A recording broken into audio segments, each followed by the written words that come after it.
of 6 o'clock. It is a Thursday, the 14th day of October, 2021. Mark Saiz, your host here on our multi-platform. Oh my God, we are so technically advanced over here. Yes, we are on 95.7 FM in the greater Las Vegas area. We are on YouTube Live, also Facebook Live this morning. Maybe one of these days we'll even stretch that out a little bit more.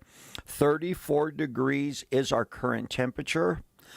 We have a 4-mile-an-hour breeze blowing out of the west, making it feel like 31 out there. Humidity is at 41%. Our barometric pressure is at 29.71 inches, a little bit lower than what we normally see. And we'll keep you updated on weather here on 95.7 all day long, like we have all night long. So you just stay tuned over here. For our KLYN listeners, don't forget Cisco V1 at 2 o'clock in the afternoon, but a few hours before that at 10 o'clock, it's the Cliff Schaefer Show, and they will help you keep that weather scene updated all the time. Prayer line is open, ladies and gentlemen, at Great Sacrifice, I want you to know. At Great Sacrifice, that prayer line is open, not on my side, but on the 310-9658 side. So if you're needing to pray with somebody this morning, you know, we keep telling you 1 cent 1,000, 2 cents 10,000 to flight. Let's get that going in your direction. 310-9658 is the phone number. We are in the 16th chapter of the book of Numbers. It just so happened that we ran out of time. I mean, I don't plan it that way. Don't blame it on me. But it just so happens that we are smack dab in the middle of this chapter. We started looking at what did we start looking at? About Korah. We were looking at the rebellion of Korah yesterday. And in that, we just decided that we were going to stop right there. Good morning, Chana. How are you doing this morning? Glad that you were along with us. Thank you for hanging with us today so early in the morning. Anyway, we're looking at Korah's rebellion is what we are looking at on today's program. So I am trying to find out ways to make sure that we can keep our people that are commenting in the mix. So let us go to our verses for today. And like I tell you, we were in Numbers chapter 16, finished off 15, went into 16 yesterday. We're looking at the rebellion of Korah. A very intense and a very revelatory, not that all the Bible isn't, but for me, this is extremely, extremely interesting. If you're going to be in leadership, if you feel that call and you know that call of God is on your life for leadership, you better understand the ministry of Moses. And the rebellion of Korah is something that sooner or later it might be knocking on your door, and you better be ready for it. That's the beautiful thing about God. God will not call you to do anything that He has not prepared you to do. The experiences today are going to be extremely valuable for tomorrow. So you might be going through some trials and tribulations in your life right now, and it's not very comfortable. You don't feel real good. Some of you just feel really locked in and not, but God is doing something. If we allow it, God is doing something, and the lessons for today are going to be valuable, super valuable for tomorrow. So we look at this experience that Moses and Aaron is going through. Korah has started a rebellion. Korah is typical of the yeast of the Pharisees. the leaven of the Pharisees. Jesus told us, beware of the leaven of the Pharisees. And he even explained what the leaven of the Pharisees is. The leaven, I got to scratch my eye and then talk at the same time. That's kind of tough. Anyway, Jesus told us that the leaven of the Pharisees is hypocrisy. Korah was a Kohathite, meaning that he was a Levite, meaning that he had an extremely important position in the workings of the covenant people. You remember where the Levites come from. You remember what the Kohathites were called to do. You remember where they actually even, I know you remember this. I know you got it down. You guys are way ahead. And he had him and his family and all of the Kohathites, who were a third of the Levites, had an extremely important. But that wasn't good enough. That wasn't good enough. So Korah goes and he gets a few guys from the tribe of Reuben. And then before you know it, that yeast begins to spread, that leaven begins to spread. That's why Jesus told you, beware, ladies and gentlemen, beware. It can happen in your family. It can happen at the workplace. It can happen in your fellowship. That Korah rebellion, that leaven that just kind of starts coming in, and before you know it, it starts with a little whisper here, a little whisper there. I could imagine Korah was going around and just kind of, at first it was just little eye movements, just little sighs and a little say, oh yeah, yeah, and people looking at him, and he finds an audience. And then they start their whispers, and before you know it, the whispers turn into screams. And the screams was, Moses, who do you think you are? You think we're all holy, we're all the boss. Let me tell you what, when everybody's the boss, and I said this a bunch of times yesterday, when everybody's the boss, nobody's the boss. God had appointed Moses. God had appointed Aaron. God had appointed Aaron's sons to the priesthood, and their family lineage was going to be the priesthood family until the end, until God said no more. And he hadn't said it yet. But Korah, he starts this rebellion. He starts throwing his little seed out there. There's good seed, there's bad seed. There's seed that's going to try to choke, and there's other seed that's going to try to bring forth a harvest. Jesus said, don't sow to the flesh and expect to reap a harvest of blessing. You're mocking me when you do it. And Korah, this wildfire, and really that's what it was. It was a wildfire. It was a little spark. We used to sing a song years ago in church, it only takes a spark to get a fire going. And you can use that for the good, and you can use that for the bad. And we had a wildfire going on in the 16th chapter of Numbers yesterday as we start talking about Korah. And God tells Moses, okay, yeah. I understand, son. I understand.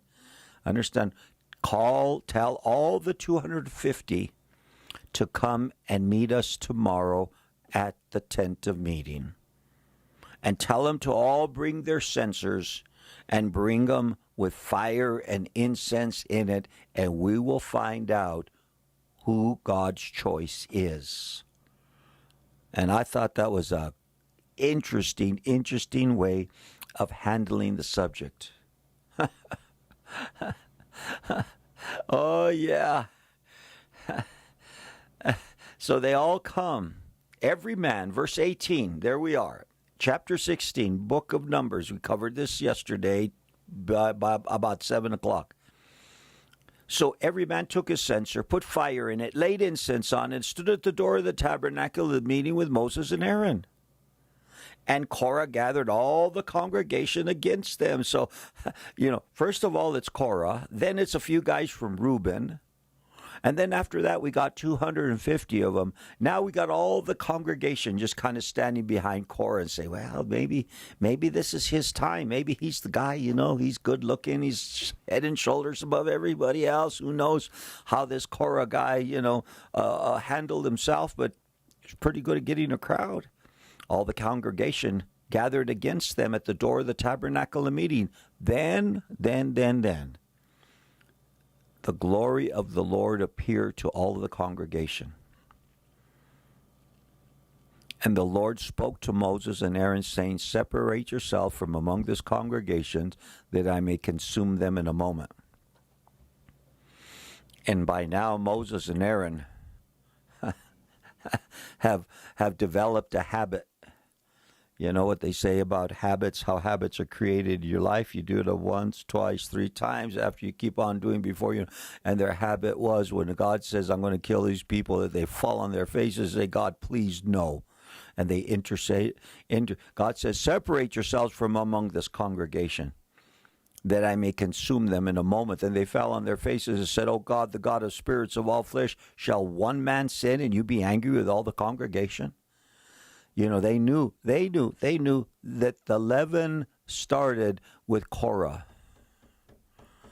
And really, he's the one. And you're not going to take them all out because of that one kid out over there, that one Levite over there, that one son of a Kohathite. You're not going to take them all out, are you? Speak to the congregation, saying, get away from the tents of Korah, Dathan, and Abiram. Then Moses, remember, Dathan and Abiram wouldn't even go to the meeting. They said, no, we're not going to talk to you. We're too good for Moses and Aaron. Moses rose, went to Dathan and Abiram, and the elders followed him. And he spoke to the congregation, says, depart now. Watch this. Moses gets up off of his face. He intercedes for the people. Then he goes to the super rebels, Dathan and Abiram. The elders are following Moses. You're trying to find out, well, I don't know who we're going to vote for here. It ain't a vote. God don't need anybody to vote. God's vote is the final. And he spoke to the congregation, saying, depart now from the tents of these wicked men.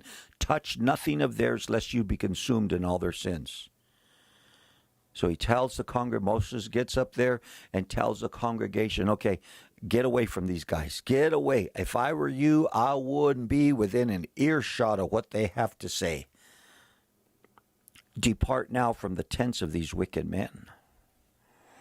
You know how it is when you got a fight, everybody starts gathering around. They want to see what's going to happen. But it ain't time to be in the front line. It's time to put it in reverse and start getting away. Depart now from the tents of these wicked men. Touch nothing of theirs, lest you be consumed in all their sins. So they got away from around the tents of Korah and Dathan and Abiram. And Dathan and Abiram came out and stood at the door of their tents with their wives, their sons, and their little children. I wonder what kind of posture they had when they came out. I could see them, I could see them with their arms crossed and their chest puffed up and say, what are you going to do, old man?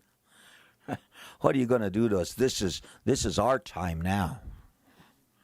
You old guys, we're just going to take. Oh, come on. Look at this guy. He's let's see, Moses 40, 80.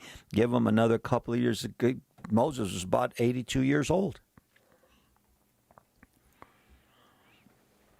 So Moses says, and this is about where we left off yesterday. Kind of left you hanging if you're listening to the program. But, you got the Bible. You could have read it anyway if you wanted to. Anyway, so Moses said, by this you shall know that the Lord has sent me to do all these works, for I have not done them of my own will.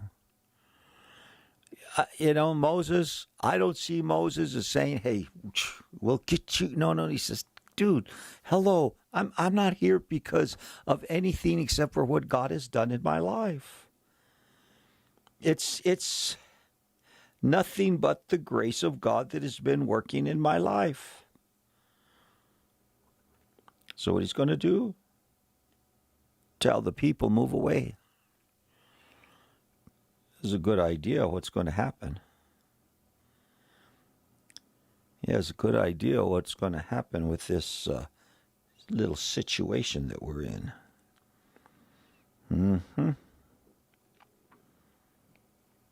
Moses said, by this you shall know that the Lord has sent me to do all the works where I have not done them of my own will. If these men die naturally, like all men, or if they are visited by the common fate of all men, then the Lord has not sent me. He said, if these guys die just like everybody else dies, if you don't see anything new, if you don't see something that is supernatural, out of the ordinary, then I'm not your guy. But he says, if I were you guys, I'd move away. If I were you guys, I'd separate yourself away from Korah, Dathan, and Abiram. For a high today around 63 degrees with sunny skies, windy with a west wind 8 to 23. We could have gusts up to 32 miles per hour.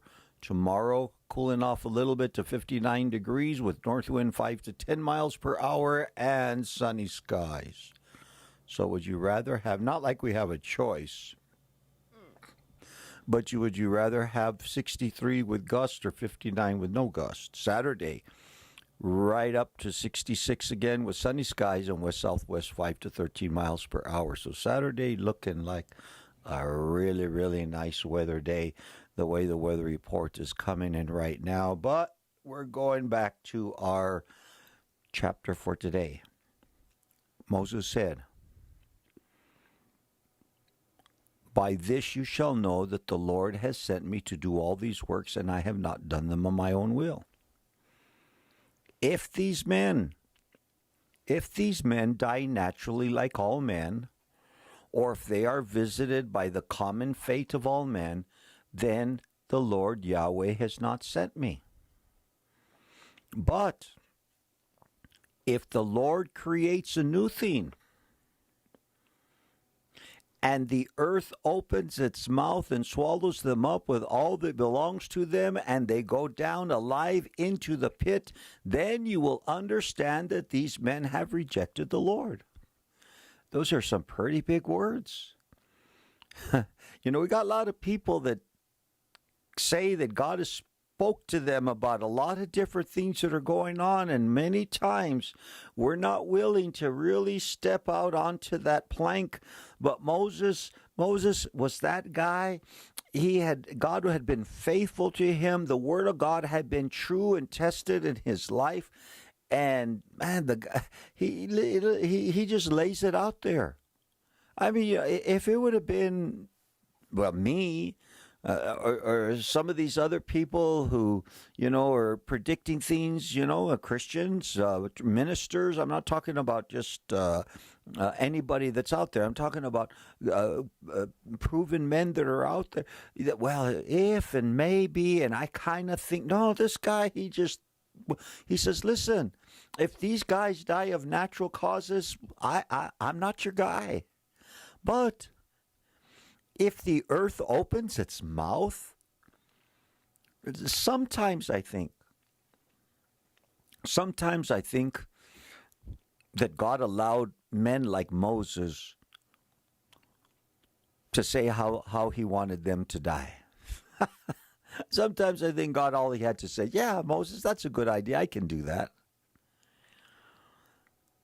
I know that's a little, hard for some people to digest sometimes, but I wonder if God has, you look at the Elijahs, you look at the Moses of the world, you look at some of these men, the Samuels of the world, they said things that were just supernatural.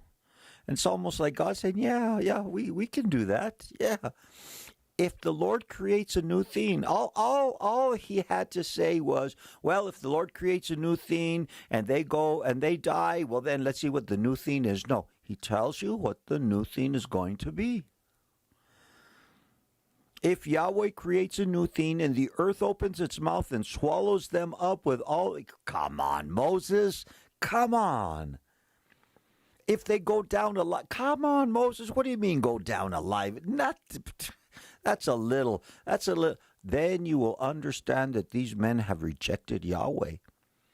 This was judgment that was coming upon that spirit of Jezebel. Yeah, that's the spirit of Jezebel, man. This rebellion that comes, this leaven of the Pharisees, this weed that has started off and it's spread. You see, the thing of it is, it just spreads around and around and around, and before you know it, it begins to infect, not only affect, but infect everyone around.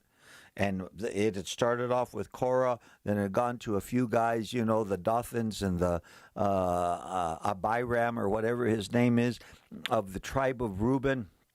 And then you got 250 guys, and now you got all the congregation just kind of, well, I don't know whose side you on. I'm not sure, I'm not sure. Well, God will make you sure. God will show himself strong. And he says, hey, well, let's find out if God has sent me or not. If God has sent me, God will reject these men. End of verse 29, the end of verse 30. You will understand that these men have rejected Yahweh. Now it came to pass, as he finished speaking all these words, that the ground split apart under them. The earth opened its mouth and swallowed them up with all their households and all the men with Korah, with all their goods. So they and all those with them went down alive into the pit. The earth closed over them, and they perished from among the assembly. You say, what just happened? Oh, did you see what I saw, Mama? Did you see what I saw? Daddy, did that really happen? What did you see? Let me tell you you tell me what you saw, and then I'll tell you what. The earth opened up. Where's Korah? Where's Dothan? Where's Abiram? Where's their family? They're not here. The earth opens up. They go down into the pit alive. My God. My God. Let's see if we read a couple of more verses, and then we'll really cause some trouble this morning. Verse 33 says, so they and all those with them went down alive into the pit. The earth closed over them, and they perished from among the assembly. All the people were there watching. Then all Israel who were around them fled at their cry, for they said, lest the earth swallow us up also.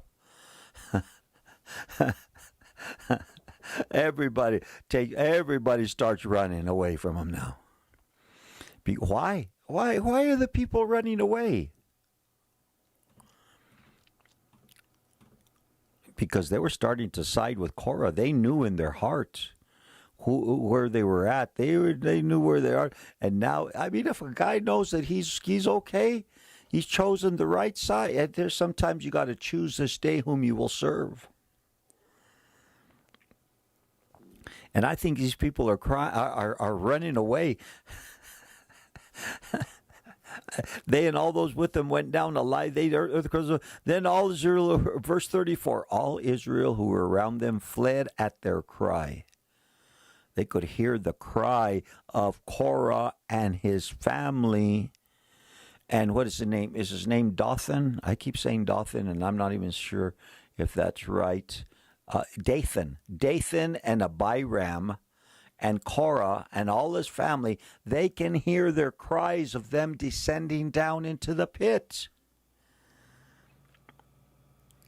Then all Israel who were around them fled at their cry, for they said, lest the earth. Could you imagine that cry would never leave your ear? Every once in a while you would hear that cry again. Oh God. And a fire came out from the Lord and consumed 250 men who were offering incense. Oh, God. So only Korah, Dathan, and Abiram's family went down into the pit, but the 250 that were there with their censers and with the incense in it, and they're over there. 15 minutes ago, they're running for their lives. Fire came out from the Lord, consumed the 250 men who were offering incense. Then the Lord spoke to Moses, saying, tell Eleazar, son of Aaron the priest, to pick up the censers out of the blaze, for they are holy, and scatter the fire some distance away. Now, let's talk a little bit. I'm going to give you a little bit of a understanding. You know, you say these guys went down into the pit. Well, the Bible says that they went down to Sheol. Sheol is the Hebrew word for Hades, which is the Greek word for the place of the dead. Jesus talked about the place of the dead with the poor man's name Lazarus and the rich man who both of them died at the same time. Where did they go? Both of them went to Sheol, but there was a great gulf between the two places. Because I want to give you a little bit, because everybody just, God just opens up the earth and God just swallows them, and that's he's so mean sometimes. Wait a minute. Let's look at this from a wider angle camera. So, all of the Old Testament believers went down to Sheol. When Lazarus in the Gospels, not Lazarus who Jesus had raised out of the dead, but Lazarus the poor man, when he died, and the rich man died at the same time, one of them went to the bosom of Abraham, and one of them went across the gulf. They could communicate with each other, but they couldn't cross over. And Jesus taught us a great lesson about Sheol, about Hades. But if you go to, I think it's 2 Peter, you're going to find out that Jesus descended down into Sheol after he rose from the dead and preached to the souls who were in prison. So, is it possible? Why did Jesus go preach to those souls that were in prison? Oh, is it possible that Dathan and Abiram, and even Korah himself, I'm going to tell you, they heard the gospel of the kingdom when Jesus went down to preach the good news. Okay, put that in your pipe and smoke it. Fire came out from the Lord, verse 35, and consumed 250 men who were offering incense. Then the Lord spoke to Moses, saying, because here's what we want to do. We want to cut everybody off right away. Hey, that's what he gets, man. I'm glad I won't see. No, you might see him. He might be over there. And you say, how did you get here? Verse 36. I'll try to leave that subject out for now. Then the Lord spoke to Moses, saying, tell Eleazar, the son of Aaron the priest, to pick up the censers out of the blaze. So the 250 men were, what do you call it now, that they don't bury people in a casket anymore? They cremate them. These guys were cremated. And the Lord spoke to Moses, saying, Tell Eleazar, the son of Aaron, to pick up the censers out of the blaze, for they are holy, and scatter the fire some distance away. So he tells the high priest's son to go out over there to get the censers, get those brass censers that they were using, get them out of the fire, and the rest of it, get that fire after it burns out and scatter it, get it away.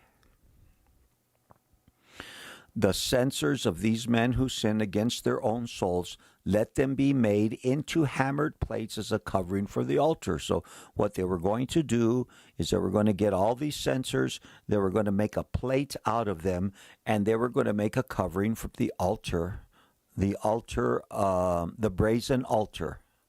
That's where the brazen altar is where the sacrifices were burnt. That stood in the courtyard outside of the tabernacle. So they were going to get them, and they were going to make out of them a covering for the altars, like a grate, like a barbecue grate or something like that. And this was going to be a covering over it, because they presented them before the Lord. Therefore they are holy, they shall be a sign to the children of Israel. So anybody that got close to the bronze altar and they're going to see the cover, they're going to know, hey, that was made in Korah's rebellion. Going to be a sign for the people forever. So Eleazar the priest took the bronze censers, which those who were burned up had presented, and they were hammered out as a covering on the altar, to be a memorial to the children of Israel, that no outsider who is not a descendant of Aaron should come near to offer incense before the Lord, that he might not become like Korah and his companions, just as the Lord had said to him through Moses. Because listen, this was not just, you say, well, at least Korah was a Levite. Yeah, but he was not a son of Aaron. And then alongside that, we had Reubenites, and probably from the 250 people from other tribes, because remember, there were men of renown that came down with them and offered this incense and offered in their censers. Oh, yeah, they came and they said, we're just as good. No. God had his people. God had his priesthood. God had the Levites with their function and their purpose, and the rest of the people, they all had their purpose too. But no, it wasn't good enough. They wanted Moses' position. But yeah, watch this. Moses had done all the dirty work. Moses had built this thing up from nothing. Moses, from all the time that he met at the burning bush, all the way up to the day that we're looking at in Numbers chapter 16, he had done all the dirty work. He had fasted, he had prayed, he had cried out to God, he had everything that got set up and everything. And now Korah and his buddies want to come in and take over. God says, I don't think so. I don't think so. So Eleazar the priest took the bronze censers, those who were burned up had presented. They were hammered out as a covering for the altar, to be a memorial to the children of Israel, that no outsider who is not a descendant of Aaron should come near to offer incense before the Lord, that he might not become like Korah and his companions, just as the Lord had said to him through Moses. So this is going to be a memorial. This is going to be a memory, a lasting memory. That's what memorials are. You notice that they're destroying memorials around our country. Those are memories. Those are memories of things that have happened, good, bad, and in between.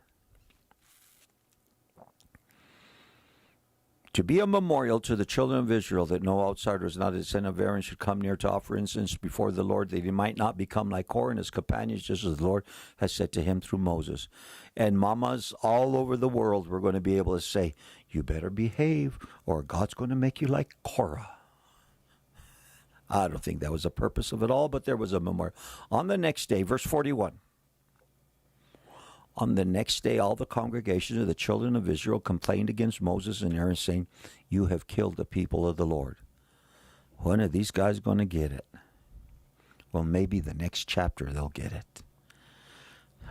On the next day, everybody comes and starts complaining.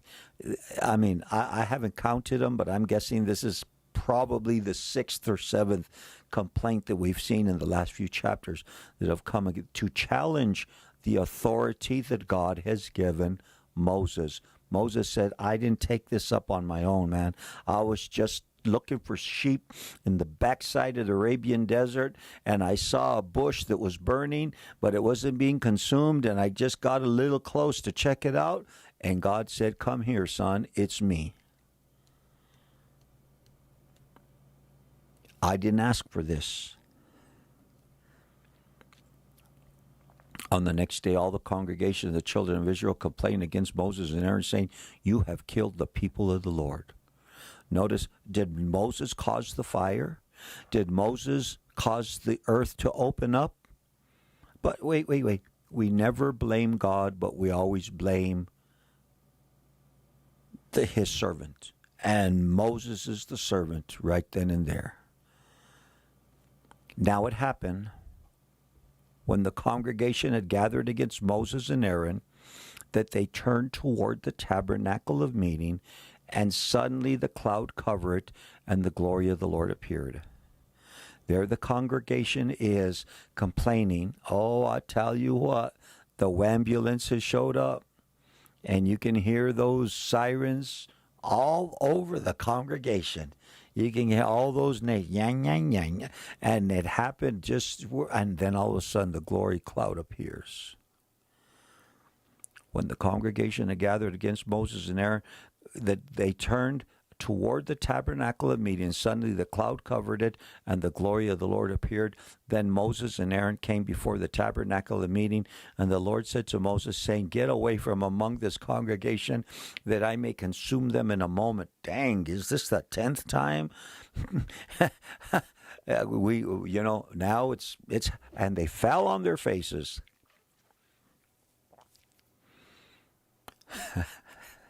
So Moses said to Aaron, take a censer and put fire in it from the altar. Watch this. Watch it. The congregation, they're coming after him. I could see they got clubs, they got sticks. Some have even got a knife or two and say, come on, let's go get that Moses and Aaron guy. It's their fault. All of these guys, they were good guys. They were my neighbor. They were related to my cousin's wife's sister. And and God says, I'm going to kill these people. I'm going to kill these people. Get away. What do Moses and Aaron do? They fall on their face and they start interceding for the people. And there Moses and Aaron are on the ground, face down on the ground. And Moses tells Aaron, go get an censer. Go get a censer. Go get your censer, son. My brother. And it was his older brother. Aaron was his older brother. Moses said to Aaron, there they are, flat on the ground, interceding for the people. Moses says, take a censer and put fire in it from the altar, put incense on it, and take it quickly to the congregation and make atonement for them, for wrath has gone out from the Lord. The plague has begun. Then Aaron took it as Moses commanded and ran into the midst of the assembly, and already the plague had begun among the people. So he put the incense and made atonement for the people. So Moses is there on his face. He tells Aaron, go get your incense, man. Go get the censer. Go around the people. And I could see Aaron go get his censer and put some fire in it from the altar. And then he's looking around and, oh my God, people are dying. Where's the incense? He put some incense, and there he is running around the congregation, and he's blowing smoke at them from the censer. Don't get it wrong. He ran into the midst of the assembly. Already the plague had begun among the people, so he put the incense and made atonement for the people, and he stood between the dead and the living, so the plague stopped. And there Aaron is with his incense, standing between the dead and the living. He gets right there in the middle, right there in the seam between the people that hadn't died yet and those who already had. And he gets in there with his censer, and he's moving that thing, man, left and right, right and left, up and down, and the smoke is coming out of it, and the prayers of the saints are going up and ascending, and the plague is stopped. He stood between the dead and the living. You know, there'd be other holy men who are going to stand between the dead and the living in the Old Testament and say, God, no, God, please don't. There are many who are going to intercede. They were going to have their own censer, and they were going to be interceding for the people.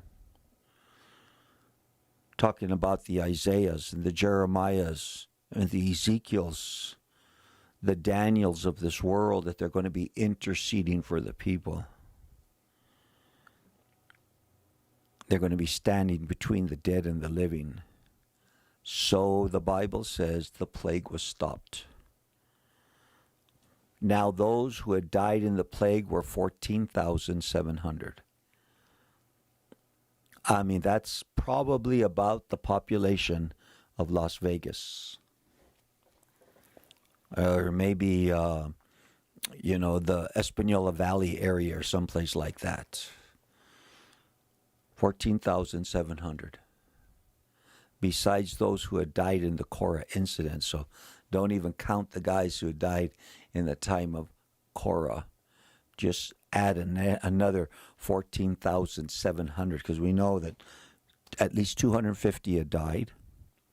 And then we add Korah and Dathan and Abiram and their families. Okay. I don't think we might have another 100, but does it matter? 14,700 besides those who had died in the Korah incident. So Aaron returned to Moses at the door of the tabernacle of meeting, for the plague had stopped. And I could see Aaron coming back, sweat coming down from his brow. He had gotten the censer. He had run out there. He was put incense in it, and his intercession was going up. And now he comes back, and he's still sweating, and he says, well, I think that took care of business for now. Well, good morning, Las Vegas. You're listening to KLYN-LP Thursday morning, the 14th day of October. 7 o'clock is the time, 33 degrees here in the Meadow City. Prayer line is open for the next 60 minutes at 505-310-9658 for your spiritual enhancement and growth. We are going through the Bible verse by verse, chapter by chapter. 42% humidity, winds are calm, and we have a barometric pressure of 29.74 inches. Let's get back into the Word. Let me bring this screen up first before I start pressing that screen there. So Aaron, let me take that off. There you go. So Aaron returned to Moses at the door of the tabernacle of meeting, for the plague had stopped. It's over with. It's done. Okay? All right. It's over with. It's over with in the heart of the people. That's God showing himself strong. He's just in everything that he does, ladies and gentlemen. You have to understand the justice of God. It is paramount that we understand the justice of God, because it is deeply connected to his holiness. And God is showing himself holy. And when they cross over that line, and the Lord spoke to Moses, chapter 17. The Lord spoke to Moses, saying, speak to the children of Israel, and get from them a rod from each father's house, all their leaders according to their father's houses, 12 rods. Write each man's name on his rod. So here's another thing. Okay, what are we going to do now? He says, well, this is what we're going to do, Moses. You're going to tell every tribal head to get a staff. They're going to get a like a walking stick, okay, a rod. Okay, and they're going to write each man's name on his rod. So, from the tribe of Reuben, whoever is the guy, from the tribe of Benjamin, whoever was the guy, and everybody. And you shall write Aaron's name on the rod of Levi. So, hey, the Levites are going to be in on this one. So we're going to have, one of the names is going to be for the tribe of Joseph. There's 2 half tribes there, but we're going to we deal with 12 tribes at a time. When Levi's in the mix, then Manasseh and Ephraim become one tribe because they're half tribes. You shall write Aaron's name on the rod of Levi, for there shall be 1 rod for the head of each father's house. You shall place them in the tabernacle of meeting before the testimony where I meet with you. So, Moses, this place. This is where I meet with you, man. You put them into the tabernacle before the testimony where I meet with you. Get each one. You're going to have 12 rods. You're going to put them there. And it shall be that the rod of the man whom I choose will blossom. Thus I will rid myself of the complaints of the children of Israel, which they make against you. Okay? We've had a lot of complaints lately against Moses and Aaron. A lot of backbiting going on. A lot of looking for position. And God says, we're going to settle this once for all.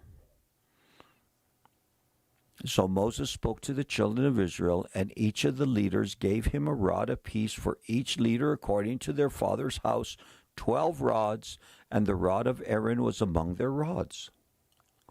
So every tribe had theirs, and they all bring them together. So we have 12 rods. And Moses placed the rods before the Lord Yahweh in the tabernacle of witness. So he takes it over. Then is he putting them before the ark? Not sure. Okay, because we're talking about only one time a year going beyond the veil, and anyway, wherever this could be, they're taking them right before the Ark of the Covenant, because one of these days, one of them is going to be there. Now it came to pass on the next day that Moses went into the tabernacle of witness, and behold, the rod of Aaron of the house of Levi had sprouted, put forth buds, and had produced blossoms, and yielded ripe almonds. Ladies and gentlemen, this was a dry stick that had a name carved on it, with 11 other sticks that were dry, and their names were carved on it also. I don't think they had a Sharpie in those days to where they could make, but nonetheless, some way or another, they had the name of the leader of every tribe, and one of them was the tribe of Levi, and Aaron's name was on it. The next day they go in, and Aaron's rod has budded. Not only has it budded, but it has borne forth fruit. It has almonds on it.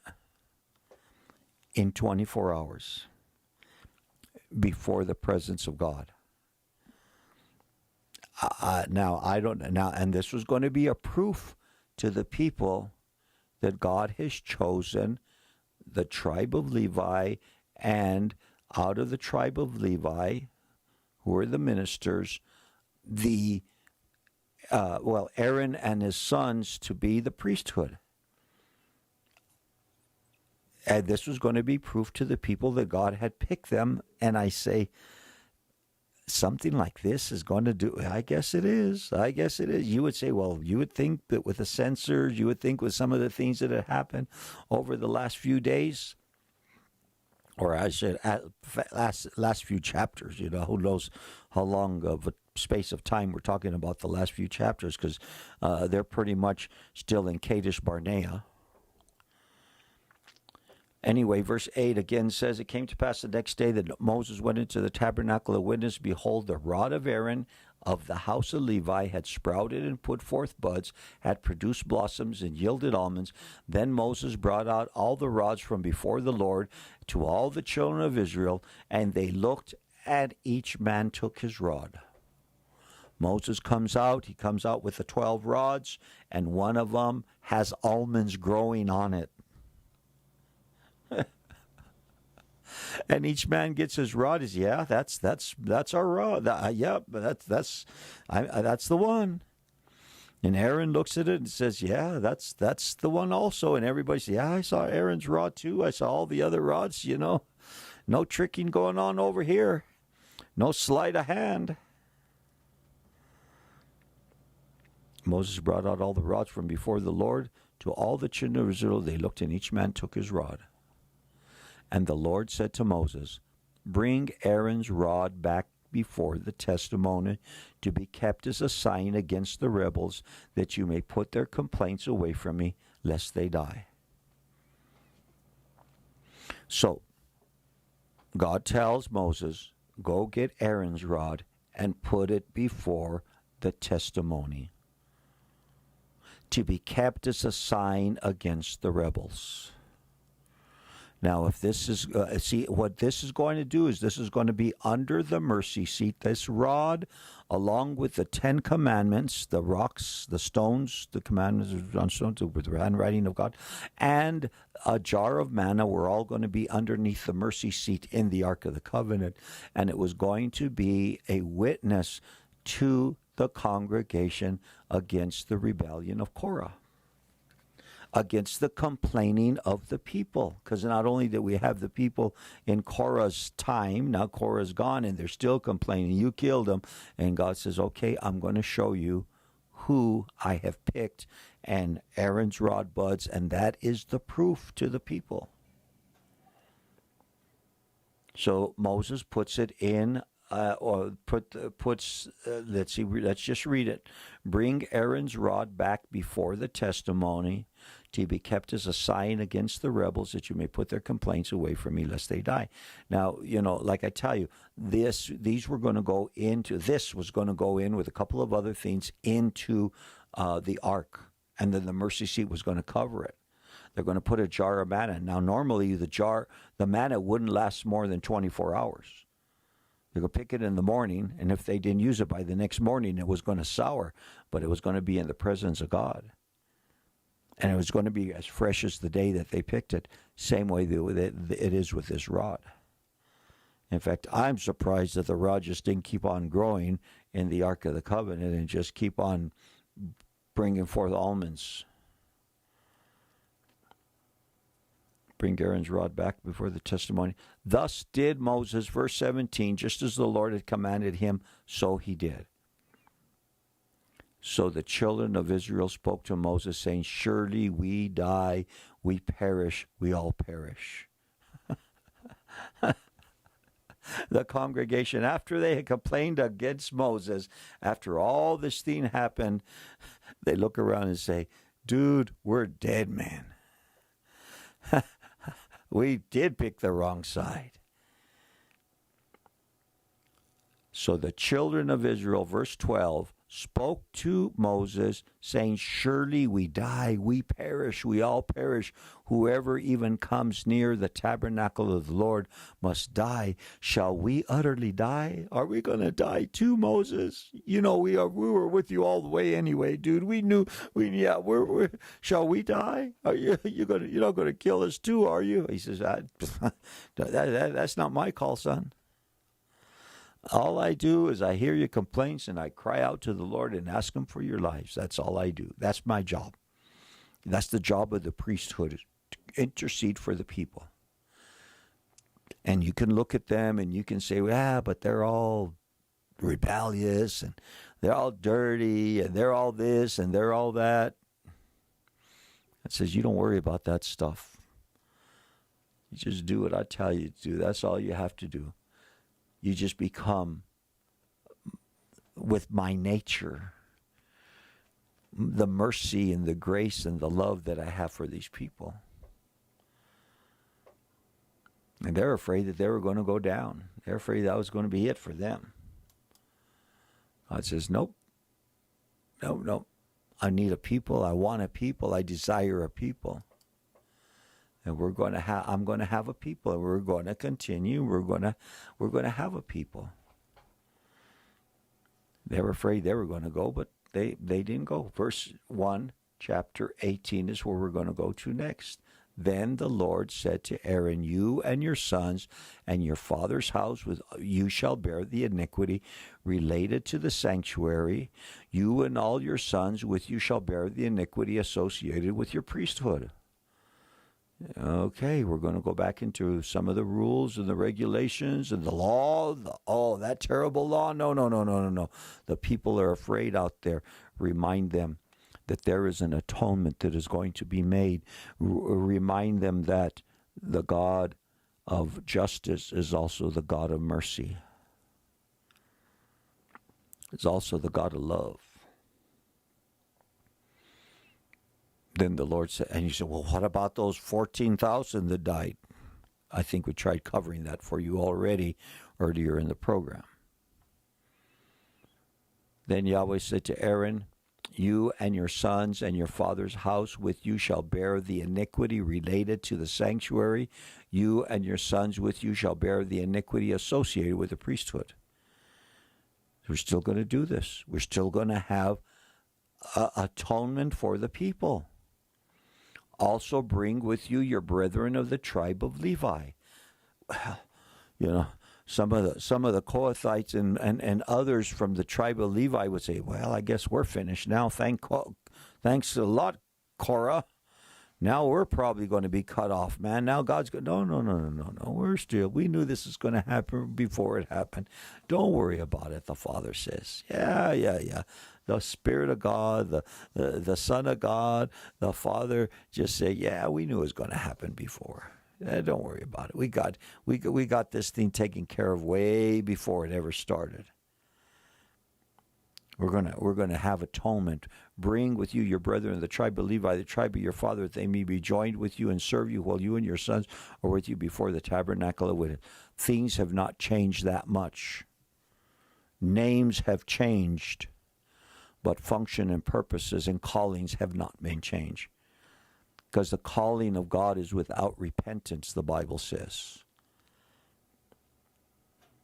They shall attend to your needs. Just as so happened yesterday, talking to a pastor, and I had to remind him what the Word of God said. The Word of God says that the calling, the gift and the calling of God is without repentance, which means that God does not turn his back once he is called. Oh my God. Once he is called, he won't change his mind. They shall attend, Levi shall attend to your needs and all the needs of the tabernacle, but they shall not come near the articles of the sanctuary and the altar, lest they die, they and you also. They shall continue. Levi is going to continue, and the sons of Aaron are going to continue. They shall attend, the Levites are going to attend to your needs and all the needs of the tabernacle, but they shall not come near the articles of the sanctuary and the altar, lest they die, they and you also. So, let's make a point here. I think this is what's going on in the 18th chapter, is God is saying, let's make a point here. And the point is this, is that what I have called them to do, the Levites, it's still for them to do. What I've called the sons of Aaron out of the tribe of Levi to do, it's still theirs to do. It hasn't changed. They have their boundaries when it comes down to the things of the sanctuary. Once the altar is set up, once the tabernacle is up, and the courtyard and everything, they don't go in any further than that. See, because Aaron and his sons were going to get the Ark of the Covenant and all the holy things and wrap them for the Kohathites to come and to take them and to continue the work that God had already said that was going to happen, so nothing had changed. He says, but they have to know that there's a separation. Korah did not respect the separation. They shall be joined with you and attend to the needs of the tabernacles for meeting, for all the work of the tabernacle, but an outsider shall not come near you. So what I'm going to do is I'm going to put a bookmark on the first verse of chapter 18, and we covered just a few verses just so that we could get a head start into tomorrow. Tomorrow being Friday, we have just a little bit shorter program, and that's the way we roll here on KLYN 95.7 FM, and I'm going to cue up a song by Catherine Scott, and we're going to tell all of our many, that great crowd on Facebook, and then now multiply it with the YouTube people. See you guys later. Catherine Scott, see